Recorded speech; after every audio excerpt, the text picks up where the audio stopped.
Hello दोस्तों, स्वागत है आप सभी का वन एग्ज़ाम के यूट्यूब चैनल में। आज हम आपके लिए लेकर आए हैं यूपी ट्रिपल एससी पेट 2022 के लिए कुछ मिक्स मैथ के क्वेश्चन। आइए इन्हें सॉल्व करते हैं। पहला क्वेश्चन है 3/4 और 3/8 के बीच परिमेय संख्या है। 3/4 और 3/8 के बीच परिमेय संख्या है।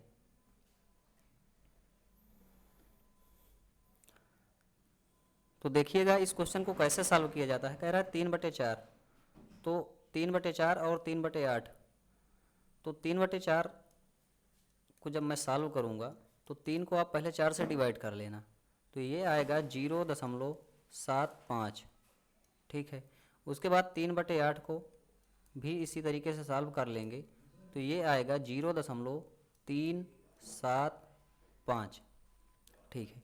अब इसमें ये पूछ रहा है कि 0.75 और 0.375 के इनके बीच में एक ऐसी परिमेय संख्या कौन सी होगी। तो ऐसी हो सकती हैं दो तीन तीन चार कई परिमेय संख्या हो सकती हैं। तो हम अब इसको ऑप्शन के हिसाब से करेंगे कि आखिर है कौन सी। तो जब मैं 16/9 को ऑप्शन नंबर ए को जब मैं सॉल्व कर रहा हूँ, तो 16/9 को जब सॉल्व करूँगा तो 9 इकन्नम 9, मतलब ये लगभग एक के जा रहा, एक के पास, लगभग एक के पास ये जा रहा है, एक के पास। ठीक है। लेकिन यहाँ देख रहा हूँ कि 0.75 है, यहाँ है 0.375, तो ये वाला तो आंसर होगा नहीं। अब ऑप्शन नंबर सी को देखता हूँ, तो ये भी 7 इकन्नम 7, क्योंकि 12 बड़ा है 7 से, तो ये भी एक के पास जा रहा है, तो ये भी नहीं होगा। अब ऑप्शन नंबर डी को अगर मैं चेक करूँ तो ये भी एक के पास जा रहा है, तो ये वाला भी नहीं होगा। तो एक ही ऑप्शन बचा है, आप उसको दे सकते हैं कि 9/16 होगा, या 9/16 को भी आप चेक कर लें एक बार कि आखिर ये है कि नहीं। तो जब मैं 9/16 को सॉल्व करता हूँ तो ये कितना आएगा, 0, अब ये 90 बन जाएगा। 90 को 16 से भाग देना है, तो 16×5 80। ठीक है। अब 10 बचा, 10 तो होगा नहीं, अब 100 के लगभग में जाएगा, तो 16×6 96, तो 0.56 के लगभग पास जा रहा है, जो कि 0.375 से बड़ा होगा और 0.75 से छोटा भी है, मतलब इसके बीच का है, इसके बीच का है। तो वो क्या है, 0.56 लगभग में, जिसको भिन्न के रूप में क्या कहा गया है कि ये क्या है, 9/16, मतलब ये आपका आंसर बिल्कुल सही है। तो ऑप्शन नंबर बी बिल्कुल सही आंसर है। ठीक। अगला क्वेश्चन देखते हैं हम कि अगला क्वेश्चन क्या है।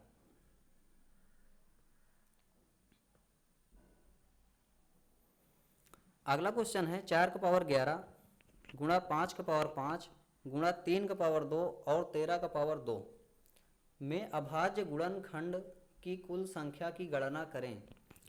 कि इनमें अभाज्य गुणनखंड क्या हैं, उनकी संख्या बतानी है हमें।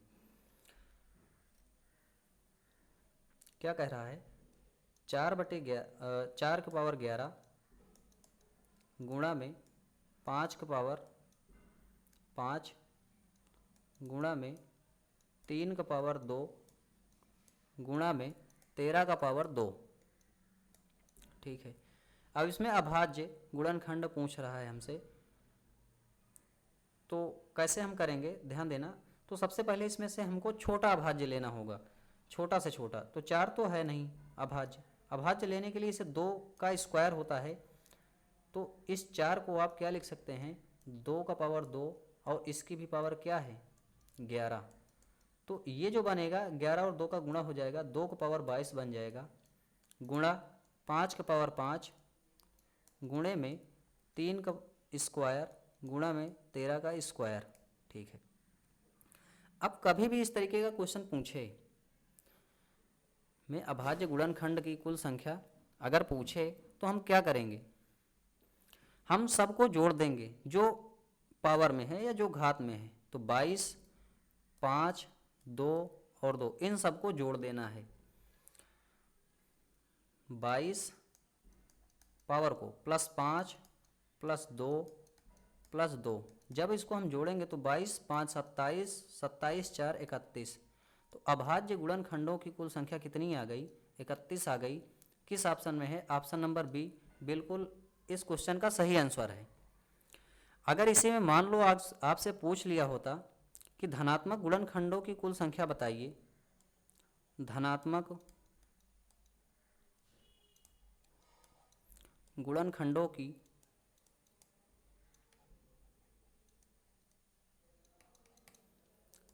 कुल संख्या बताओ, तब क्या करते?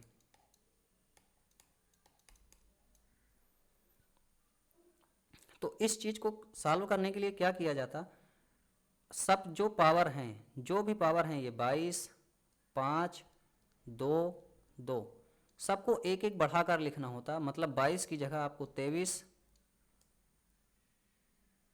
23 की जगह 23 हो गया, फिर 5 की जगह 6, फिर 2 की जगह यहाँ पर 2 है 3, फिर गुणा में 2 की जगह फिर क्या लिखते 3, और इन सबको गुणा कर देते तो जो भी आंसर होता वही इस क्वेश्चन का बिल्कुल सही आंसर होता है। लेकिन यहाँ पर गुणा करने पर होता और इधर क्या हो रहा है, जोड़ने पर। ठीक है, अगला क्वेश्चन हम देखते हैं।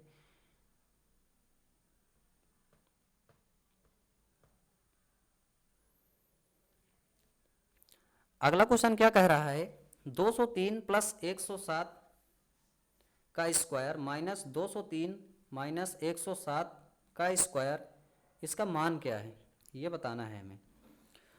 तो अगर आपको पता हो तो 203 और 107 यहाँ भी है और यहाँ भी है, दोनों में है। ठीक है, तो मैं एक को मान लेता हूँ ए और एक को मान लेता हूँ बी, यहाँ भी ए यहाँ भी बी। तो अगर आपको दिख रहा हो तो एक बार लिखा है ये ए प्लस बी का स्क्वायर, फिर माइनस में ए माइनस बी का स्क्वायर, माइनस लगाकर।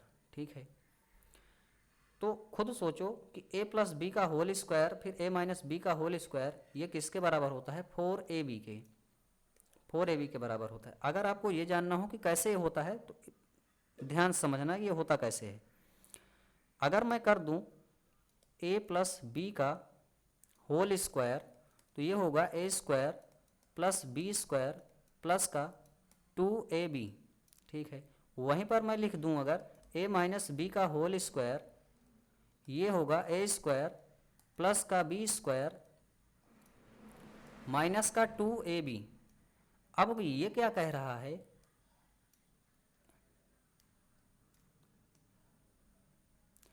ये कह रहा है कि यहाँ पर बीच में माइनस लगाओ, इस जगह क्या माइनस लगाना है, मतलब इन दोनों को माइनस करना है हमें।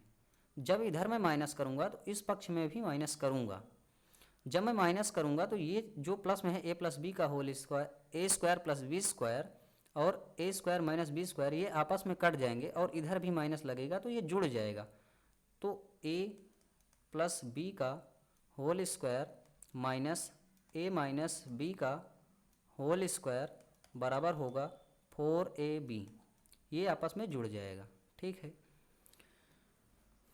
तो अगर मैं देख पा रहा हूँ तो यहाँ पर क्या लिखा है, a प्लस बी का होल स्क्वायर, और यहाँ लिखा है a माइनस बी का होल स्क्वायर, वो भी बीच में माइनस लगा है।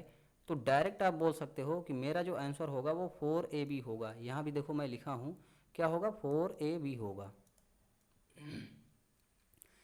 अब 4 गुणा ए क्या है, ए का मान आप 203 रख सकते हो जो कि होगा भी, फिर गुणा में बी का मान क्या है 107, 107, इन सभी का गुणा करना है, उसके बाद आंसर निकल जाएगा। अब आप एक हिसाब से और चेक कर सकते हो, सब ऑप्शन देख लो, यूनिट डिजिट से भी आंसर दे सकते हो, लेकिन बी और डी एक ऐसा ऑप्शन है जिसमें दोनों यूनिट डिजिट सेम है। तो देखते हैं हम आता है कि नहीं आता है। तो 4 3 12, 2 7 14, मतलब यूनिट डिजिट 4 आ रहा है। तो या तो बी वाला आंसर होगा या तो डी वाला होगा। इन दोनों का काम खत्म हो गया, ये दोनों तो आंसर होंगे नहीं। अब उसके बाद भी अगर आप देख पा रहे हो तो यूनिट डिजिट में भी अब टेंस डिजिट में आ जाइए, दहाई अंक तक, तो दोनों में अलग अलग है, मतलब दो दो अंकों का गुणा करके भी आप आंसर निकाल सकते हैं। तो जब मैं 4 का गुणा 0 3 में करूँगा तो ये आएगा 12। ठीक है, और फिर क्या कह रहा है, 0 7 का गुणा करना है, तो 12 7 84, मतलब 84 आ गया लास्ट में। तो 8 4 वाला कौन सा ऑप्शन है? ऑप्शन नंबर बी बिल्कुल सही आंसर होगा, यही सही आंसर होगा, डी वाला नहीं होगा। अब ठीक है, अगला क्वेश्चन देखते हैं हम क्या कहता है।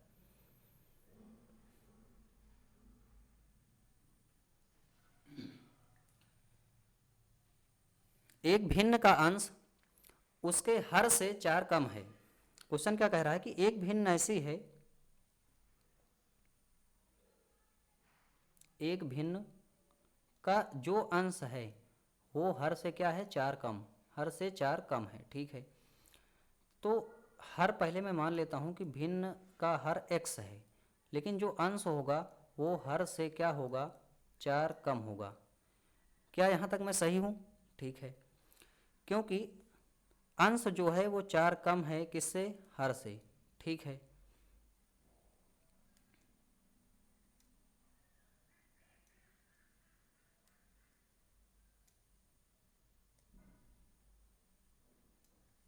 उसके बाद क्वेश्चन क्या कह रहा है? यदि अंश को 2 से घटा दिया जाए, तो अंश को 2 से घटा दिया जाए कह रहा है तो करना ही पड़ेगा। और आगे कह रहा है कि हर को 1 से बढ़ा दिया जाए, तो इसको 1 से बढ़ा दो, जैसे बोल रहा है वैसे करते जाओ। तो हर अंश का 8 गुना हो जाता है, हर जो है वो 8 गुना हो जाता है किसका? अंश का। अगर ये 1 है तो ये 8 गुना हो जाएगा। ठीक है, तो इसका आप अब क्रॉस गुणा कर सकते हो, तिर्यक गुणा, इसका इसमें और इसका इसमें। ठीक है, तो मैं देख पा रहा हूँ कि यहाँ 8 है, यहाँ पर x है, तो 8 का x में जब गुणा करेंगे तो ये आएगा 8x। ठीक है, अब माइनस में 4, माइनस में 2, माइनस में 6 बन जाएगा, और 6 का 8 में गुणा करेंगे तो ये हो जाएगा माइनस का 48। ठीक है, बराबर ये क्या आएगा? x प्लस 1 पूरा का पूरा इधर चला आएगा, तो ये x प्लस 1 हो जाएगा। तो 8x इधर है, x इधर है, इधर ले जाएंगे आप, पक्ष का अंतर करेंगे तो ये हो जाएगा 7x बराबर 48 इधर आ जाएगा, वो भी प्लस में हो जाएगा तो 49। तो x बराबर कितना आ गया? 7। अब हमसे पूछा क्या जा रहा है कि वो भिन्न क्या है? भिन्न क्या है वो आप ज्ञात कीजिए, भिन्न क्या है? तो भिन्न क्या है? हर क्या है? हर है 7, और 7 से 4 कम होगा क्या? अंश। यही तो बोला था क्वेश्चन ना शुरू शुरू में। तो मेरी भिन्न क्या हो जाएगी? 3/7। ऑप्शन नंबर सी बिल्कुल इस क्वेश्चन का सही आंसर है। अगला क्वेश्चन हम देखते हैं। अगला क्वेश्चन कह रहा है यदि दूध का मूल्य 60 रुपये प्रति किलोग्राम से बढ़कर 70 रुपये प्रति किलोग्राम हो जाता है, ठीक है, तो एक व्यक्ति को दूध की खपत कितने प्रतिशत से कम कर देनी चाहिए ताकि खर्च जो है वो समान रहे? देखिएगा, ऐसे क्वेश्चन में क्या करते हैं कि जो दूध का मूल्य था, दूध का मूल्य जो भी था वो 60 रुपये पहले था, 60 रुपये प्रति किलोग्राम, उससे बढ़कर 70 रुपये प्रति किलोग्राम हो गया। ठीक है, तो मूल्य जो था वो पहले 60 रुपये प्रति किलोग्राम था, अब हो गया 70। तो मैं क्या करता हूँ, यहाँ से इसका रेशियो ले लेता हूँ, 0 से 0 जब मैं कैंसिल आउट कर दूंगा तो प्राइस का रेशियो अर्थात मूल्य का रेशियो क्या निकलेगा? 6:7। ठीक है, लेकिन क्वेश्चन क्या कह रहा है? तो एक व्यक्ति ऐसा है दूध की खपत कितने प्रतिशत कम कर दे, कितने प्रतिशत कम कर दे ताकि जो खर्च है ना वो क्या रहे? समान रहे। यही पॉइंट है इसमें। खर्च जो है वो अगर सेम हो, खर्च अगर कभी बदले ही ना, अपरिवर्तित रहे, ऐसा भी क्वेश्चन बोल सकता है। तो हम डायरेक्ट यहाँ पर लिख देंगे कि अगर खर्च उतना ही रहे तो जो खपत होगा वो 7 से 6 हो जाएगा। अब कैसे? कहने का मतलब मेरा ये है, पहले 6 रुपया था, अब 7 रुपया हो गया, लेकिन मान लो आप 10 रुपये में खरीद रहे हो। ठीक है, तो अगर कीमत मान लो बढ़ गई तो आप क्या कर रहे हो? कीमत तो बढ़ गई, ठीक है, लेकिन आप खर्च उतना ही करोगे, 10 ही रुपया करोगे। तो आपको क्या करना होगा? अगर आप पहले 6 सामान लाते थे, कीमत 7 हो गई, तो आप 7 की जगह 6 सामान लाओगे, मतलब कम सामान लाओगे, लेकिन खर्च जो हो आपका वो वही रहेगा। ठीक है, तो यहाँ पर देख रहे हो कितना खपत कम हो गई? 1, 7 से कम हो गई, 7% निकालना है 100, और आप भी जानते हो कि 100/7 करोगे तो ये आएगा 14.28%। ऑप्शन नंबर बी इस क्वेश्चन का सही आंसर है।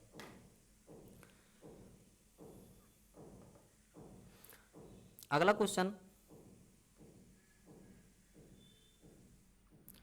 क्वेश्चन है 9 संख्याओं का औसत 50 है, ठीक है। पहली 5 संख्याओं का औसत 54 है और अंतिम 3 संख्याओं का औसत 52 है, तो छठी संख्या क्या है ये बताना है हमें।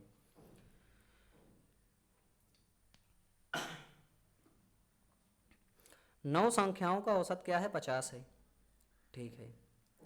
9 संख्याओं का औसत 50 है। ध्यान देना, यहाँ पर मैं नंबर्स लिख रहा हूँ, यहाँ पर एवरेज लिख रहा हूँ, ठीक है। तो 9 संख्याओं का एवरेज कितना है? 50।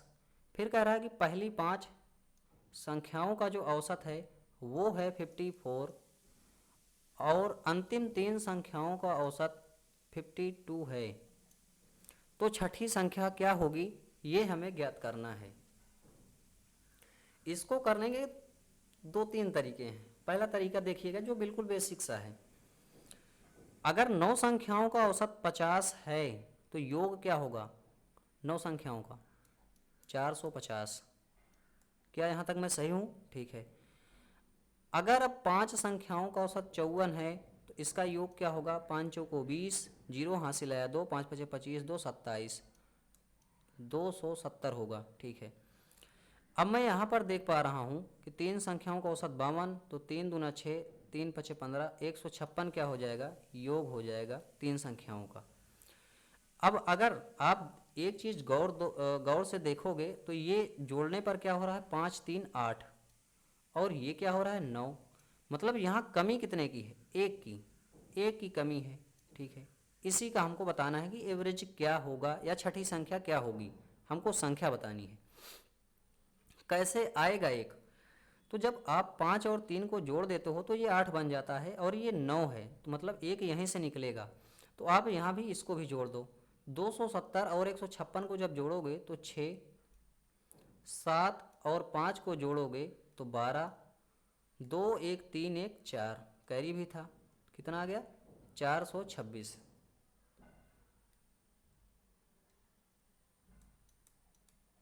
ठीक है। यहाँ पर देख पा रहे हो 450 जो कि 9 संख्याओं का है, ये 8 संख्याओं का है। 426 घटा दो, यहीं से निकल जाएगा। 10 में से 6 गया 4, 4 में से 2 गया 2, बस बाकी 4 में से 4 गया 0। तो कितना आंसर आ गया? 24। वही एक संख्या होगी, क्या होगी? 24। तो ऑप्शन नंबर ए बिल्कुल इस क्वेश्चन का सही आंसर है। लेकिन हमको इस तरीके से करना नहीं है। ये तो हो गया बेसिक मेथड, एक बेसिक तरीका। अब देखिए आप इस क्वेश्चन को और कितना आसानी से कर सकते थे।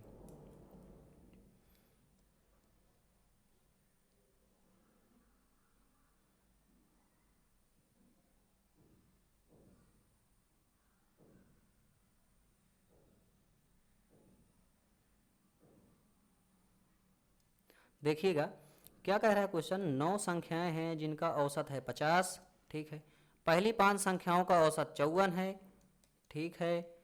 अंतिम 3 संख्याओं का औसत क्या है? 52 है, ये भी ठीक है।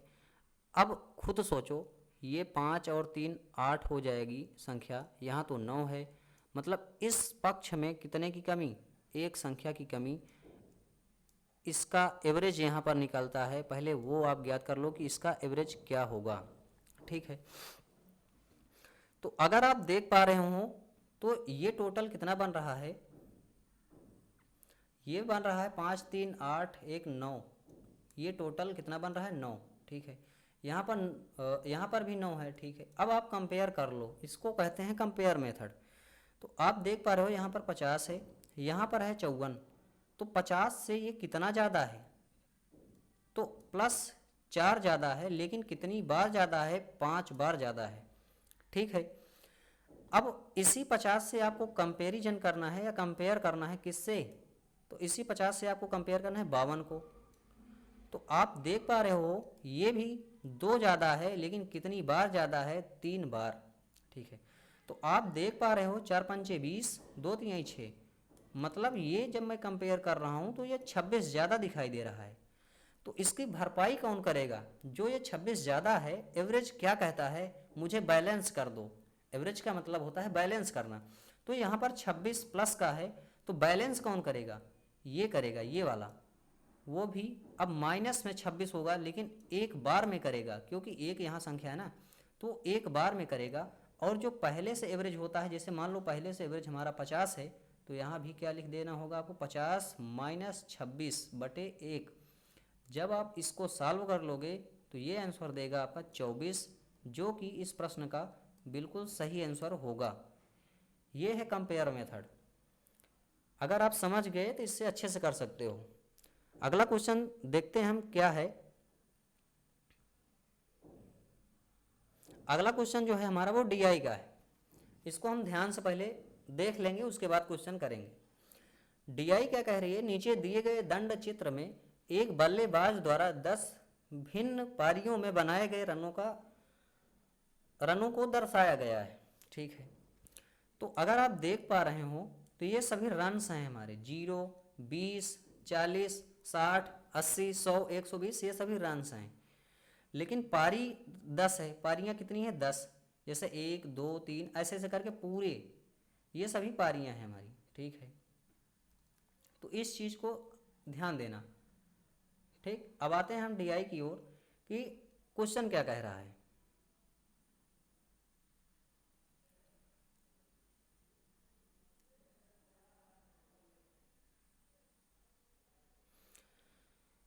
क्वेश्चन है हमारा, कितनी पारियों में बल्लेबाज ने औसत रनों से अधिक रन बनाए हैं?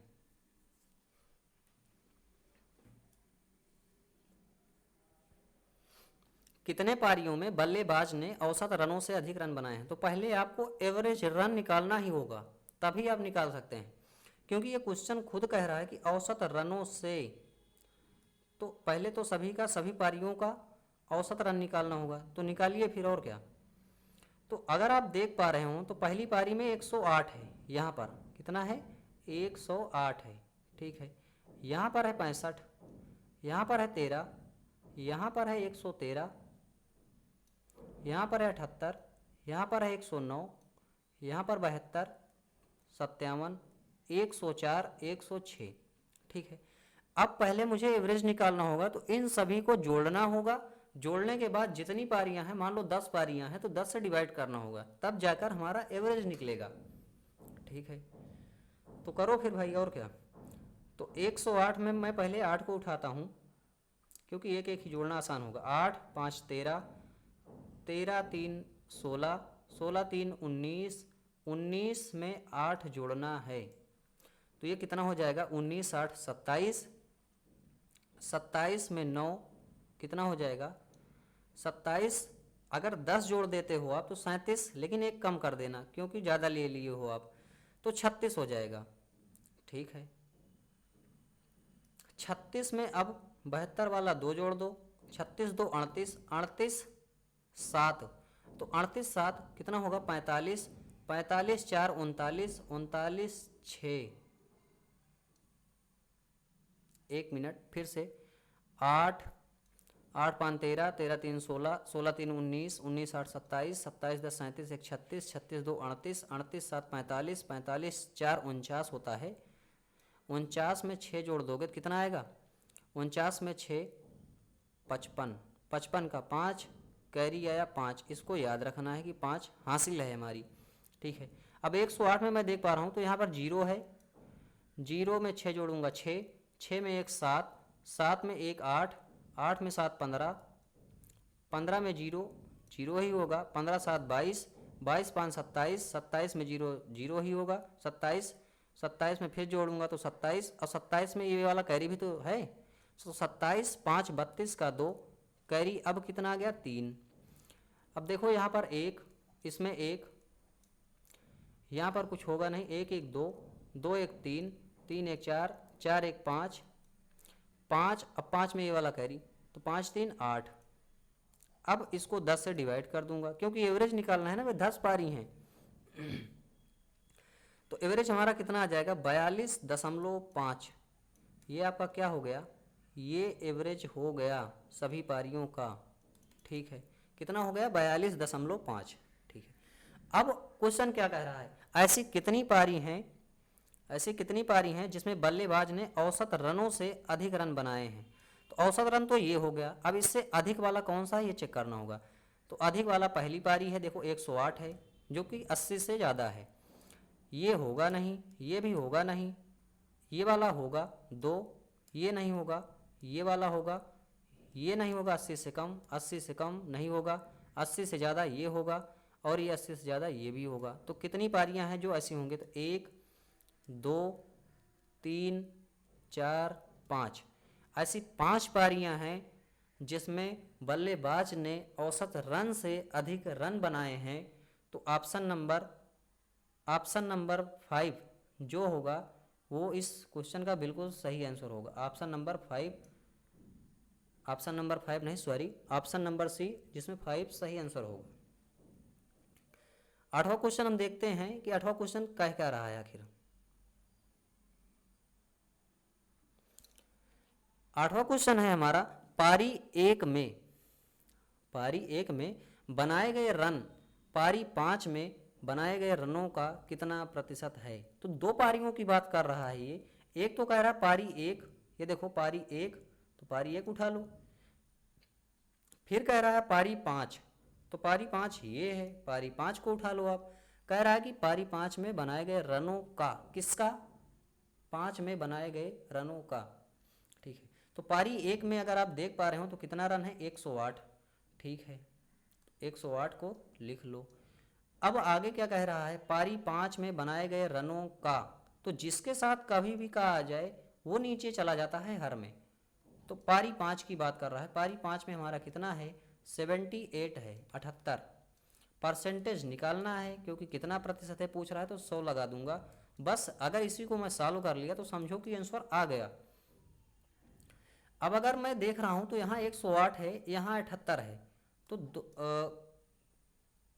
3 से काट दो, मान लो आप 3 से कट जाएगा, या 9 से तो कटेगा नहीं, 3 से, तो 3 त्रिका 9, 3 छंग 18, 3 दूनी 6, और 3 छंग 18, अभी और कटेगा, 2 18 में 36, 2 13 में 26, तो कितना आ गया? 1800/13। अब एक चीज़ आपको पता होनी चाहिए कि अगर 1/13 का अगर आप परसेंटेज निकाल रहे हो तो ये होगा 7.69%, ठीक है, सही है भाई। फिर तो यहाँ पर अगर आप देख पा रहे हो तो 100/13 तो है ही, 100/13 तो है ही, तो 100/13 का मान क्या हो जाएगा? 7.69 तो हो ही जाएगा, ठीक है। लेकिन ये कह रहा है कि 18 से आप गुणा भी करो, तो 18 से गुणा भी कर दूंगा, तब पता चल जाएगा कितना होगा मेरा आंसर। तो यहाँ से भी देखो, हमको गुणा नहीं करना है, बिना गुणा किए भी आप आंसर दे सकते हो। देखना कैसे, अगर इस 18% का आप डायरेक्ट साथ में गुणा कर दो तो 18 सत्ते 126%, ठीक है। लेकिन क्या ये आंसर है? क्या नहीं, ऑप्शन सी में दिख तो रहा है लेकिन आंसर है नहीं।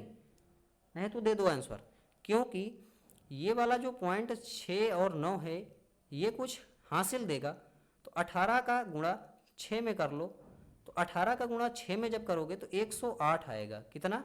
108, मतलब 8 तो इधर हो जाएगा, ये जो 10 बचेगा ये 10 ये कैरी देगा, ठीक है।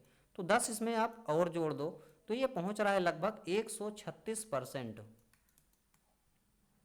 तो 136% के पास कौन सा ऑप्शन है? ऑप्शन नंबर बी है, जो कि बिल्कुल इस क्वेश्चन का सही आंसर है। तो आप इस तरीके से भी इस क्वेश्चन को सॉल्व कर सकते हैं, वरना 1800/13% को 1800/13 को जब सॉल्व करेंगे तो 138.46% आएगा। ये आप चेक कर लेना। अगला क्वेश्चन देखते हैं कि 9वां क्वेश्चन हमारा जो है वो क्या कहना चाह रहा है। 9वां क्वेश्चन है हमारा, प्रति पारी औसत रन कितने हैं। याद है, अभी निकाला था तुरंत कि प्रति पारी औसत रन कितने हैं, तो एवरेज निकाले थे ना अभी सभी क्वेश्चन का, इसके पहली वाली डीआई में। तो देखो कितना है, वहाँ से एवरेज हम निकाले थे भाई। ये देखो एवरेज सभी पारियों का 82.5, यही तो है 82.5, बस हो गया। तो उसको लिखे रहना है एक जगह, ये नहीं कि हटा दो, बार बार थोड़ी वही करोगे। तो कितना आएगा 82.5। किस ऑप्शन में है? तो ऑप्शन नंबर बी, लगभग में अगर हो सकता है, लगभग में ही पूछा है तो ऑप्शन नंबर बी बिल्कुल इस क्वेश्चन का सही आंसर होगा। करने की जरूरत ही नहीं, इसके पहले कर चुके हो आप।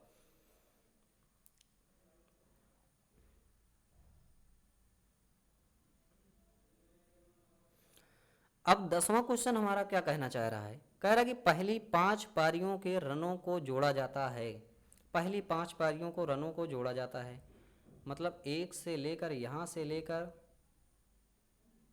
यहाँ तक, ठीक है। तो जोड़ दो भाई, रनों को कह रहा है तो आप भी जोड़ो, जोड़ना ही पड़ेगा। तो 108 में अगर मैं 8 लेता हूँ, 8 5 13, 13 3 16, 16 3 19, 19 8, 27 का 7,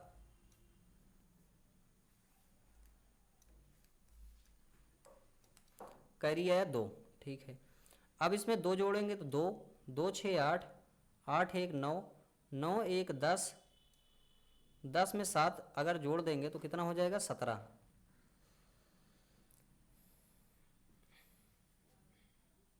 ठीक है।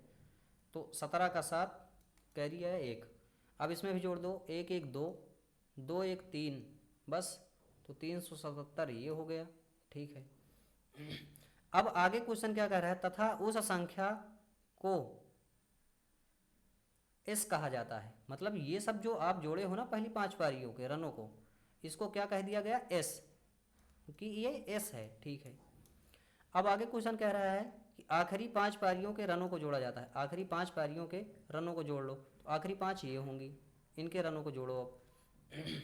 तो 109 में 9, 9 फिर 72 में 2, 9 2 11, 11 7 18, 18 4 22, 22 6 28 का 8, कैरी आया 2।